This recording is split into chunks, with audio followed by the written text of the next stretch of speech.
Hello, everybody, to another episode of the Realty Ripples podcast. And today we actually have an amazing lady with us.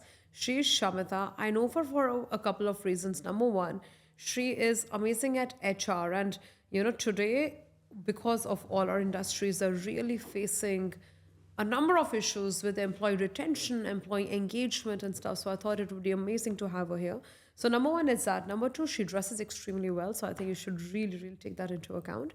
And number three is she's going to be spilling some amazing beans in terms of HR, in terms of employee recruitment, in terms of all the myths that SMEs have when it comes to HR outsourcing as well. So welcome to the podcast, Shamita. Thank you so much, Diksha. Thanks for having me here. Great. So we'll straight away get to the point. Tell me a little bit about your company and what do you do and how long have you been doing it?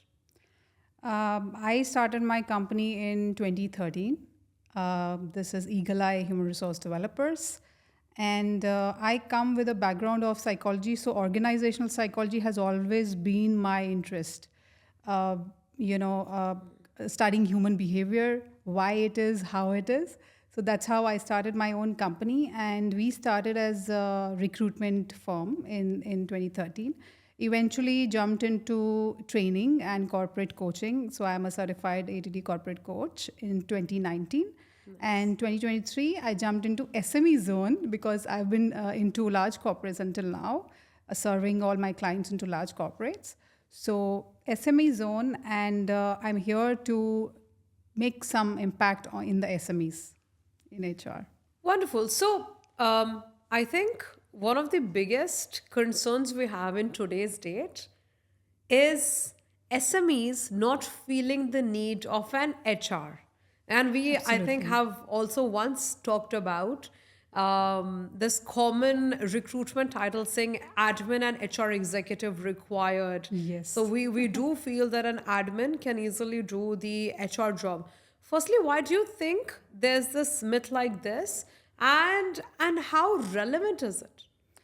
Yeah, very good question, Diksha. I think this is the biggest myth that SMEs, like if we are SME owners, we don't need any HR.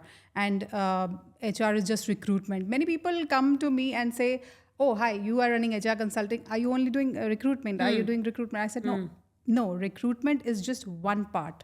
There is a gamut of other activities we do, and actually the HR does. And what we call as human resource business partner will do. And a human resource business partner, being at a strategic level, is a left hand of the stakeholder, is the left hand of the owner. Make strategies of how to run an organization when it comes to all the policies, procedures, process setups for the human resources. Be it escalation or be it any process in let's say IT department or your finance department or your marketing department, channelizing all the departments, and then there are gamut of activities an HR would do. So particularly recruitment, I would say it's just one activity, and yes, that's a specialized task. That is why SMEs, when they say, oh yes, we have to do recruitment, then let's get an HR on help of HR consulting. But when they sit and do the performance reviews, performance evaluations, and one of I'll just give an example. One of our client, one of the person who I met recently, he said, I said, how often do you do? And he's running 2 restaurants. It's a hospitality company, having 60 staff. I said, how often are you doing performance evaluations of your staff? He said, it depends. If I get time after 6 months, once maybe, or sometimes after 3 months. I said, is it making a good impact on your employees? And is it building your employees' credibility on you? So he was like confused, like what to say. So yeah, there are many things. And of course, when owner is running around and doing all the things, it doesn't shows in an effective way. The Correct. HR expert, if the HR expert will will do the HR work in an organized way, in a professional manner, it definitely is going to impact the outcome. And this is the biggest myth, and this is why I'm here to break the Bust myth, the bust myths. the myths of the SMEs that they should have some HR. Even if they don't want to have a full-time HR as an employee, take help of HR consultant, take one-time service of HR consultant to see that, okay, your offer letters are in line with the labor law or with the best industry practices or whatever your procedure policies. Take one-time service and then you can follow up whenever you want to. So I'm very much interested in understanding how often should employee reviews be done? Normally, the increments are given after 1 year, but employee reviews should be done in any organization after 3 months. Okay. This, Every yes. 3 months. Yes, Okay. absolutely. Quarterly one. So this shows that the organization is tracking the performance, not only tracking the performance of the employees, but is also interested how an employee is evolving in his work. What is he learning? What is he doing more than his work? So a lot of things we can, gauge in the those in the thing. And I evaluations. also think that what we do in our company, we do. I'd admit I don't do my reviews every 3 months, but I do it from the 9th month of the increment. Last Okay. increment. So obviously we're a small team. Okay, we're Yeah, about 10 yeah. full-time employees. Yeah. So we sit and we have our weekly meetings, strategic meetings, and I'm very close to each of my employees. So we keep discussing what your performance has been like, and so Yeah. it's simpler. Yeah. But what we do is we do it in the 9th month, wherein we know that in the 12th month somebody is expecting an increment. Yeah. So in the 9th month we tell them, we give them an indication that listen, this is what we were expecting of you. Yeah. And this is what's not been done. Yeah. If you're expecting an increment, you need to do this in the next 3 months. Yeah. So that is when, so it doesn't happen that after 12 months, when we're having the increment, we're actually sitting and then we're like, oh my goodness, now this has not been achieved. Yeah. And then the employee is dissatisfied, you're dissatisfied. So you're having a difficult conversation. So to avoid that, we do it. Yeah. So you are actually doing the pre-preparation of the increment because you know that Yes. at the end of the year you have to The do the expectations increment. will build. The expectations will be there and you Yes. have to do. So you are kind of pre-preparing for those 3 months. But if this preparation has been done continuously after every 3 months, once in a quarter, this won't build up. I agree. Yeah. I agree. Yeah. And I think that's gold dust, because what happens is we waste so much time Yes.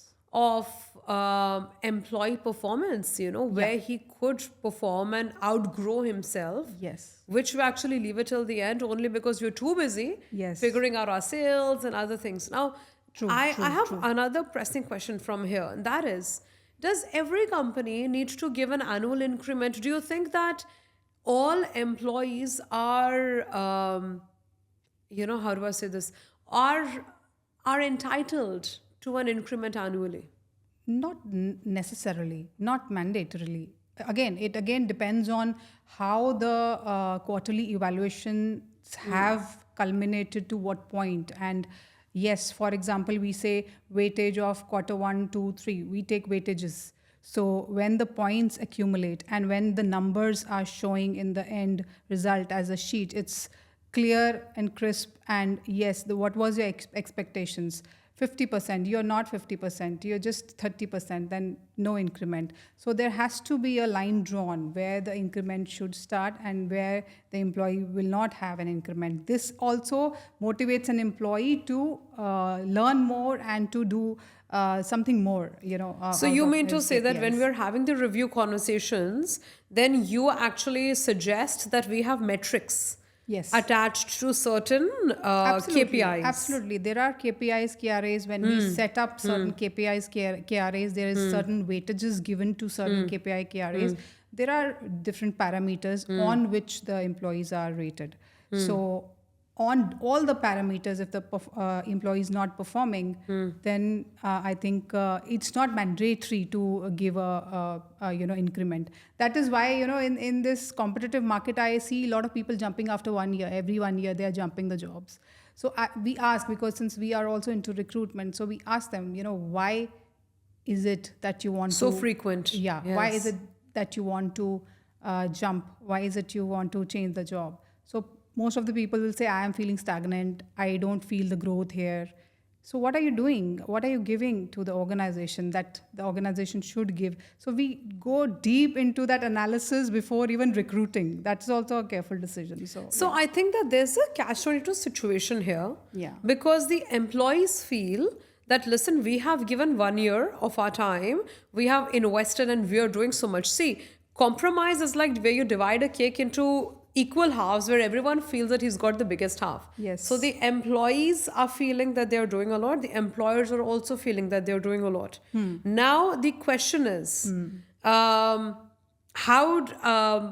think that it's important to have that clarity on Yes. both sides. I think that it's also About the important for expectations. employees to also know Yes. that, which way are What they are the going forward. expectations? Yes. And it is also important for the employers to know Yeah. that, listen, what am I expecting out of my employees? Absolutely. And so, Yeah. so we're not shelving out money from our accounts every time. Yeah, To just keep people who are not really necessarily Yeah. adding the value that we would want them to. Very Yeah. interesting. So I love this thing about this whole metrics and Yeah. keeping KPIs and stuff. True.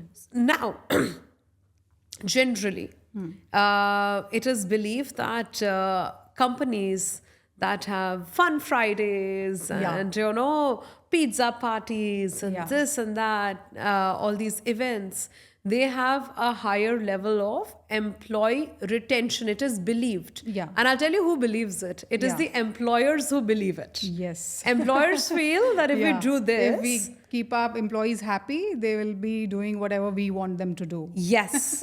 And happy in the sense that let me treat them out for dinner, let me just give them something, and so Yes. so these They try to additives. cover other things up with these things. Absolutely. Yeah. How true is this?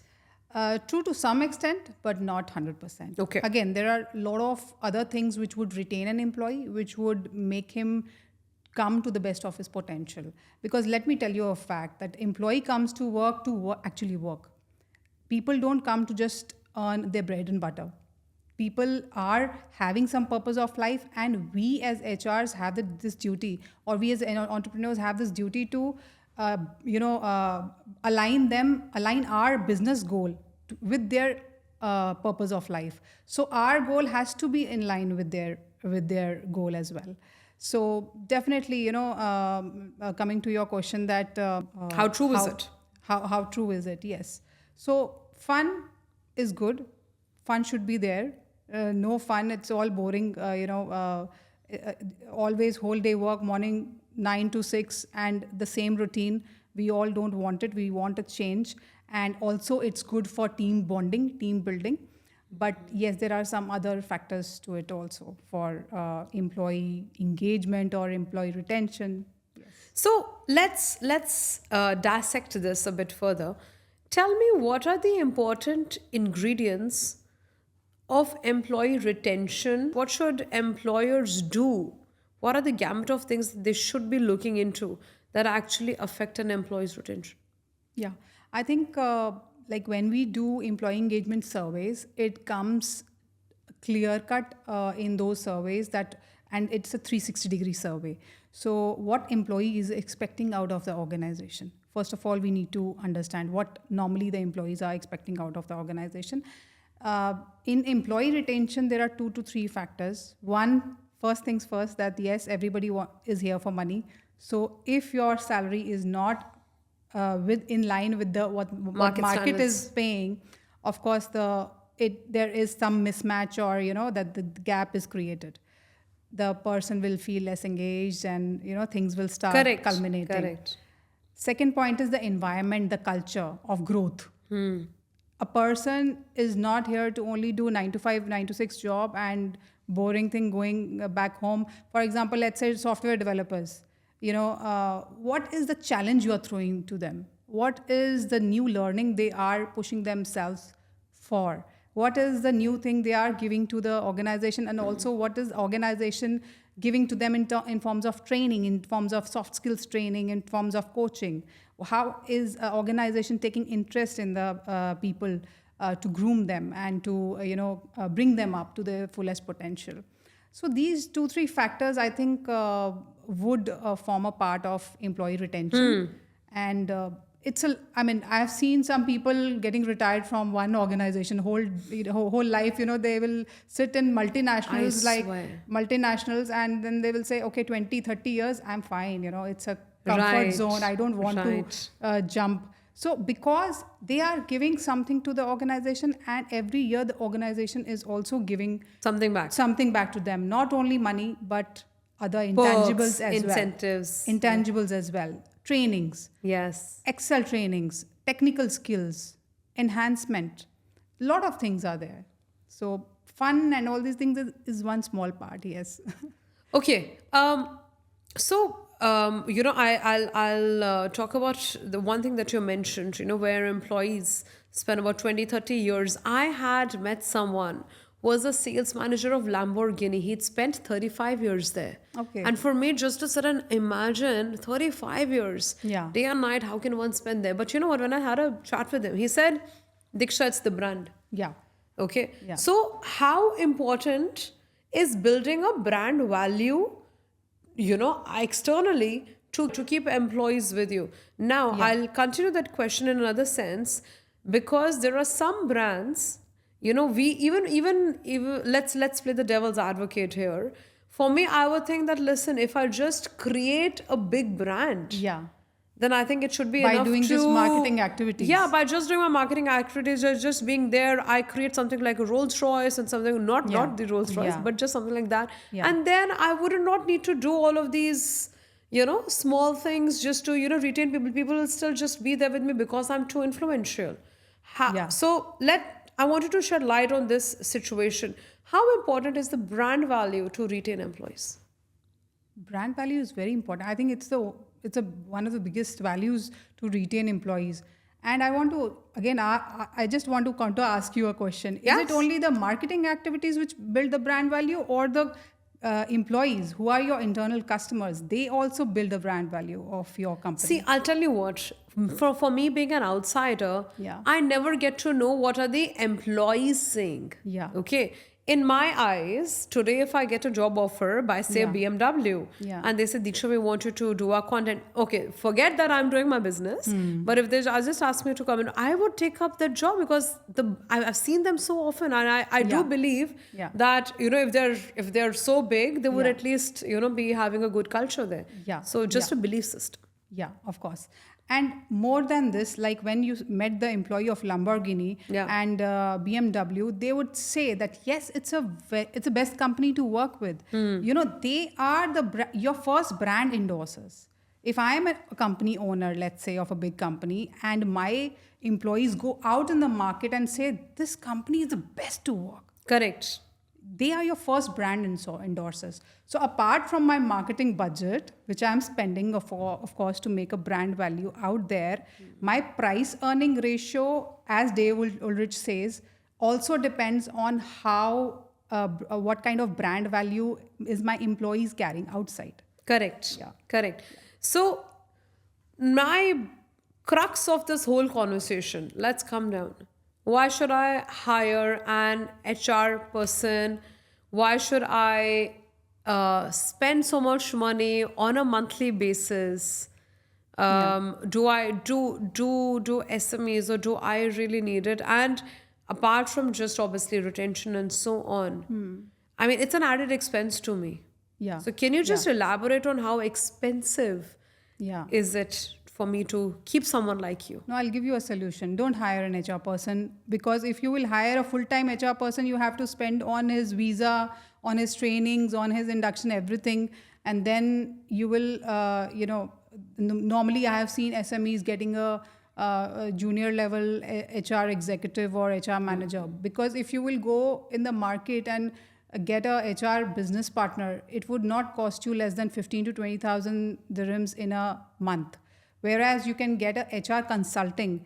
Start with a one-time service. Start with the HR audit. Start with reviewing your policies, procedures, whatever is currently existing, and then build on it and go back to your consultant and say, okay, this is what it is. Or get a retainership, which is again coming in a low cost. So HR consultants exist for that matter. And we also provide these kind of services our best product is HR retainership, where we sign a 1-year contract and bill the client for every month. So we give a gamut of services. We take up the entire HR department, not only HR operations, but HR strategy also. So that admin person you will keep full time, he will not be suggesting you the strategies. Correct. Yeah. Correct. So tell me in terms of costing. So you mentioned that your services started about 6,000. Yeah. Okay. But let's perhaps compare it Yeah. with the cost of not having someone. Yeah. So yeah, just break it down for me. What if I don't decide not to have one? I'll give you an example, Diksha. Recently, a gentleman came to me and he said he's running a general trading company, I think in DMCC. So he did not know the laws of how to prepare an offer letter, what are the components. So he told me, Shamita, my best friend was there and I gave him a salary and he worked with me and now he's moving out and I want to give him end of service benefits. But mistakenly, I have put the entire 30,000 salary as a basic salary and I have given him the offer letter. I said, this is not, we cannot do now anything. We cannot backtrack 6 years before and correct the offer letter saying your end of service benefit is only calculated on the basic and basic is 60% actually as per the market rate. I said, now a stitch in time saves 9. You should have consulted an HR that time when you were rolling out the offer letter, when you were making the procedure policies of even if you have 2 employees or 3 employees, you could have taken a one-time service. So I think it really impacts. So how expensive is it for me to hire one in comparison to what I would be losing? Yeah. So this gentleman lost end of service benefit, which he calculated on the gross salary of 30,000. So that is how, if the owners don't have the knowledge of the labor law, of the best industry practices, they would lose out. And of course, when the employees are not retained, the correct hiring is not done. Lot of funds are wasted. I mean, again, same thing that a stitch in time saves 9. Correct. So on time, please take a step that you take a one-time service of the HR consultant and at least review all your policies and procedures, laid down whatever your employee handbook is and everything. So it definitely will save. I mean, HRs are here to save cost. HR is not here to add a cost for you. Correct. Yes. Correct. No, indeed. That is, I think, one of the biggest things that we should be thinking about because you see, on an average, and I'll actually state this in my company, in the first 2-3 years, I faced massive retention issues. And I, like all other entrepreneurs, tend to believe that I am the best employer people could find. I'm giving 5 days of work, 2 days I'm giving off. I treat them well. I give salaries on time, etc. And still, I saw a lot of attrition. Okay, and I was. We try to do our best. Actually. Yeah, I mean, see, we don't understand what's happening. Yeah, because the thing is, I think it's just how we are being taught. Yeah. We're just being taught that, you do it all. Yeah. And sales as such in business is so overrated, has been given so much importance, yes. that people management is not considered a skill. Yeah. And mostly owners of SMEs feel that, okay, we'll increase the commissions and increase the salaries of a sales department and we'll bring more revenue. Absolutely. I did that for a long period. I would actually, my employees would come, they would say, we need this salary. And I would actually give them blindfolded. I was like, okay, listen, give them. And, especially when the increment thing would come out, say, okay, fine, listen, don't go anywhere. I'll give this to you. And so sometimes I was actually paying higher than the market value also. But what happened was, this is where I couldn't figure out. I was losing out my employees. And then what happened? My business coach one day told me that Diksha, just take her employees out for a holiday. Yeah. And you just see what happens. Yeah. And touch wood, ever since then, obviously, we take our employees for holidays and so on. And it's not just that the holiday part, the way we spend and all that, it's just Yeah. where we sit, where we bond, where there are, those personal relationships that are built. Yes, absolutely. So let's talk about the intangibles. You mentioned this thing. You're like, these intangibles don't show on your balance sheet. Absolutely. And I would also like to put up data over here in UAE specifically. You know, there are 92% of organizations are only SMEs Yes. and less large corporates. There are large corporates, Correct. but then we categorize in emerging corporates and SMEs. And this 92% of SMEs generate only 63% of the GDP, whereas the potential is immense. I swear. The potential is immense. Yes. So that is why, I mean, the intangibles, we call as intangibles, we can't see them when we are building that relationship or retaining an employee or doing performance evaluation. Yes, but then we are putting in matrices and putting numbers there. We are doing bar graphs and pie charts, and we are building reports. Those are tangibles, but then when we are doing the HR, the procedure policies, those are intangibles. But those intangibles, investing in those intangibles yield your 80% of the revenue, what is shown in the balance sheet, what is shown in the financial statements. So, yes, rightly said, investing in intangibles is Directly proportionate. directly proportional to the tangible result what Absolutely. we want. Yeah. Absolutely. So another thing you mentioned here, 92% were SMEs. So we are left with the other 8%, which are basically the large enterprises. Yeah. Now, they have become large because they do realize the value of people management and so on. Yeah. So let's talk about what can we learn from the functions of these large operations that, we as SMEs could inhibit or inculcate in our culture. A lot of things we can borrow from large corporates, how they actually treat their employees. Now, after COVID, you must have heard about Twitter, Facebook, Microsoft. These people declared permanent work from home policy. So flexibility. See what your internal customers, what your employees need. If flexibility is one. And then I think even someone was asking me, how can you, even remote working employees, how can you, measure how can you engage them? Don't micromanage. I've also seen some organization that one of my friend was telling that, she was on the call, and the other day she was saying, no, I can't get up because I'm on the camera with my boss. Morning to evening. I said, how can you even get up and go to the washroom? So it's that kind of, even the flexibility they don't give. That is a kind of helicopter approach, we call it as. So that kind of micromanagement should not happen. KPIs, KRAs should be clearly set. Employee engagement feedbacks systems should be in place to be regularly happening once in a quarter. Performance evaluations once in a quarter. All these activities, training, coaching, organization also developing the individuals speak a lot. So all these, culminate to employee retention. Yes. See, I'll tell you what. Now, for me, I am an advocate of micromanagement. Okay, because this is my nature. I've learned this, inspect what you expect kind of thing. Yeah. So whatever there is, you go around and you're like, oh, you're checking. Your CEO is nothing but a follow-up clerk and so on.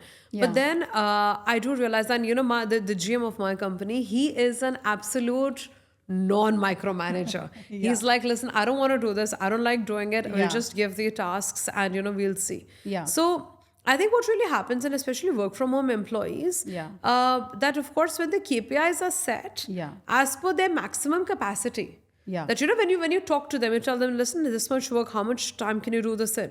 And then you define the KPIs and give it to them and say that, this is all you need to do. Yes. And so I think in that case, you can still, measure in terms of what they have achieved, on a daily basis. Yeah. But then you also have the other staff for whom you'll find it very difficult to put down the exact KPIs. Yeah. Also, there's an admin person. Yeah. Okay, what would you do for them? So in such roles, how do you then define the KPIs and the KRAs? I think in Eagle Eye, we've mastered this thing where you can't define in certain jobs what are the roles, what are the KPIs. So we have defined even to such an extent that one of my clients recently we've done the KPI setting and KRA. So we've put the weightage and we've marked the deadlines. So before that, they were not having anything well established as a KPI. Let's say for receptionist or customer service, how will you measure their performance? So, repeat customers or customer feedback form we started. So a lot of things we started. So yes, at Eagle Eye, I think we have right now mastered even those jobs where you can't actually define, a layman cannot define the KPI, KRAs, and we can see and set up, because we first frame the job description and then we do the competency mapping. What are the skills required for that role? So understanding the job role of that person itself tells us that what should be the KPIs. So yes, we have done it, and definitely I will be helping you out. Awesome. Thank you so much. And let's come to remote employees again. And Yeah. then, what are your top? What would you recommend would be your top three ways to engage remote employees? I think not much different, but only the difference here we are talking about is that we can't see them working, and the KPI KRAs are set. And yes, the first thing is that flexibility, and second, as I said, compensation and benefit and reward and recognition should be at par with the market. Otherwise, they will run away. They will not feel engaged. Then helicopter approach should not be there, flexibility. And then yes, what you said is that if you are having an urge of inspecting, then just see that how frequently you have to inspect. Put a tab that yes, if I have given a work task to my employee, by the end of the day this should happen. By lunchtime, just a hi hello should be fine. So it is a hint to her that okay, I have to do, boss has called, and by 6 o'clock I have to send an email and my work should be done. So I mean, I think as a human being, no employee is that careless or just coming to work just for the sake of it and taking a salary. But they also know that yes, they have to give some deliverables, then only they will get paid. So the approach should be right from the employer's side. That's all. Correct. Yeah. Correct. Correct. And I'd like to actually conclude the podcast with asking my one final question. When we are looking at employees in UAE, Yeah. okay, we need to understand that there's a certain level of desperation to take on work because your Yeah. visa is ending, Yeah. or you're on from the previous company they've cancelled, they have to move into a new company, Yeah. and then you just take up a job to keep our things on. Yeah. And then there's a challenge where people say okay to lesser paying jobs for just the time Keep being, it going. Yeah. to just keep it going. On the bread and butter. Yes, yes. In such situations, how can an employer understand who should he hire and who should he not hire? Yeah, I think this is a very good question, because in this kind of market, which is highly volatile, and we have seen a lot of ups and downs. Sometimes something comes like COVID, we have seen, and then sometimes market is down. A lot of things happen. So in that situation, when mass redundancies are happening, or people are out of jobs, and they are willing to work at a low salary as well. From the large corporate, sometimes people will come to SMEs and say, okay, please hire me. Right now, I need this. So I think the employer needs to understand that, for example, a person is getting 30,000 in a big company and today you are paying 15. Why should he join at 15,000 salary, and how long he would stay? So I think it's very evident, and at the time of interview itself, it should be cleared out that, of course, a SME entrepreneur, also the owner of the company, also wants the employees for the long term. And being in a volatile market, we also understand that tomorrow, if the market is going to go up, and if the same person gets hired in 30,000, he will go to other company. So these things I think should be cleared in on the day one. Clear cut conversation needs to happen, rather than okay, yes, I want to give you whole and whole and soul my life. No, that's wrong. That's fake.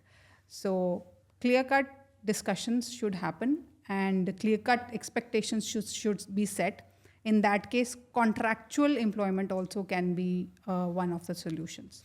So And and I also have this thing with maternity leaves yeah, that I think is now becoming, people are really talking about it, how fair, or yeah, some, we have different schools of thought here. People are saying it's unfair on the SMEs. Why should they continue paying someone when nobody is not working? yeah, Then we obviously have these people who are saying it's a dialogue. It's a dialogue that's been going on. yeah, yeah, Now, but practically speaking, yeah, for an SME to keep an employee yeah. up for 9 months, I Yeah. mean, I don't think anyone goes on a maternity for 9 months. What's the average maternity leave? Yeah, I think 45 days as per labor law. It's a paid leave, Yeah. and then unpaid they can extend up to 1 or 2 months as per their requirement. So Yeah, in obviously that's in countries like here. In foreign countries, yeah, the period is a lot longer. yes, And so yes. people say that, oh no, if I'm getting that thing here, there, Yeah. why shouldn't I get it? Now, what has this led to? Yeah, This has led to a lot of people asking during interviews, yeah, listen, are you married? Oh, how long Yeah. have you been married for? Do you have children? yeah, And then it's like, oh, if Yeah. you're just married, then I won't hire you. Yeah, to Because, ladies. what if you come back and say, there's a good news, and then there's another hiring thing. Yeah. How do you think this bias is quite deep rooted, especially amongst SME owners, because they don't have so much, Yeah. like disposable bandwidth to yeah, adjust. to just keep the employee and keep going and pay the salaries.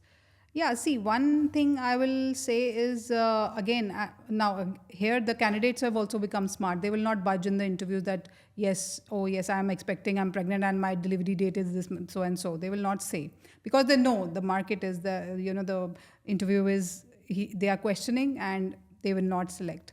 So in this case, I would say go for the talent, go for the attitude. Someone who can stay for the long term, who can, because that will be only a gap of 3 months or 2 months or 1 month, whatever time she's taking that maternity leave.